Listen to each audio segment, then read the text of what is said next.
রাধে রাধে, হরে কৃষ্ণা বন্ধুরা। তো আমরা চলে গিয়েছিলাম বড়দির ঘর থেকে মেজদিদের ঘরে, আমারই বড় জেঠুর মেজো মেয়ে। তো মেজদির বাড়ি ছিল তিলোচনপুরে।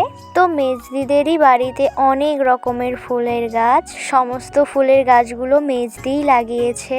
বহু রকমের ফুল আছে বন্ধুরা, তোমরা দেখতে থাকো। কত সুন্দর সুন্দর ফুল, সুন্দর সুন্দর ফুল কার না ভালো লাগে। ফুল তো সবারই প্রিয়, তাই নয় কি? আর গ্রামের এই সাইডে বিভিন্ন রকমের তোমরা ফুল দেখতে পাবে। এটা ছিল স্থলপদ্ম, এখন সাদা আছে, দুপুরকে গোলাপি হয়ে যাবে। আর এইটা দেখো কত সুন্দর ছোট্ট একটা ফুলের গাছ। আর এটা ছিল শিউলি ফুল। গ্রামের এই ফুলের সমস্ত কিছু সৌন্দর্য একমাত্র গ্রামেই দেখা যায়। গ্রামের পাখিদের কলরব, না আছে দূষিত বাতাস, প্রাণ খুলে নিঃশ্বাস নেওয়া যায়।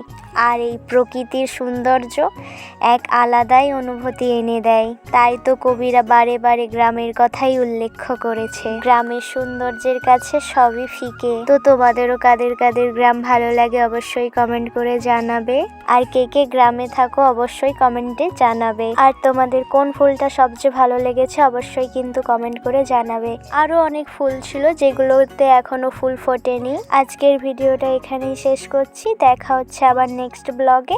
ভালো থাকবেন, সুস্থ থাকবেন আর আমার ভিডিও দেখতে থাকবেন।